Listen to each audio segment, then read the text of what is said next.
The American colonists fought for their independence and their freedom during the Revolutionary War. However, they weren't fighting for the freedom of everyone in the colonies. African Americans were still held as slaves throughout America.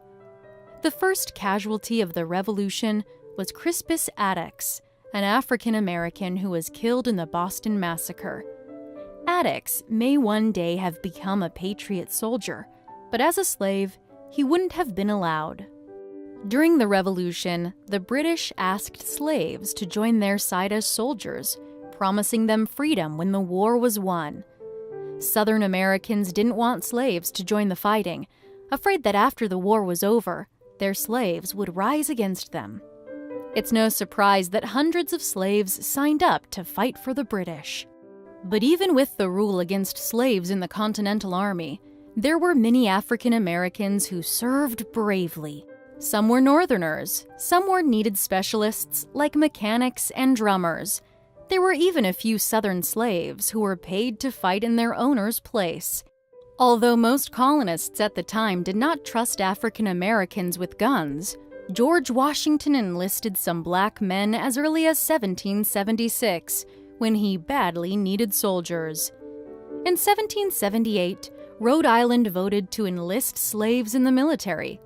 Those who fought gained freedom after the war.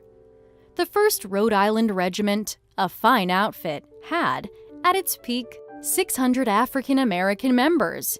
Peter Salem and Salem Poor were Revolutionary War heroes who fought bravely in several battles, including the Battle of Bunker Hill. Oliver Cromwell crossed the freezing Delaware with George Washington and fought in battle after battle. He lived to tell his tale, reaching the grand old age of 100. Edward Hector was a wagoner who stood up to the British and refused to surrender during the Battle of Brandywine. He grabbed some guns, tossed them into the back of his horse-drawn wagon, and took off. Even though he probably wasn't allowed a gun himself, he saved enough weapons for his company to survive. James Forten was a 15-year-old free man when he joined the Continental Navy. The British captured him at sea, but James made it home alive. He became a wealthy sailmaker in Philadelphia and fought against slavery and for civil rights for the rest of his life. Phyllis Wheatley wasn't a soldier, but she became a famous poet during the Revolution. She was brought to Boston from Africa when she was just 7. Recognizing her great intellect, the Wheatley family taught her to read and write, and eventually set her free. She wrote poetry that promoted civil rights and abolition, and became the first African American woman published.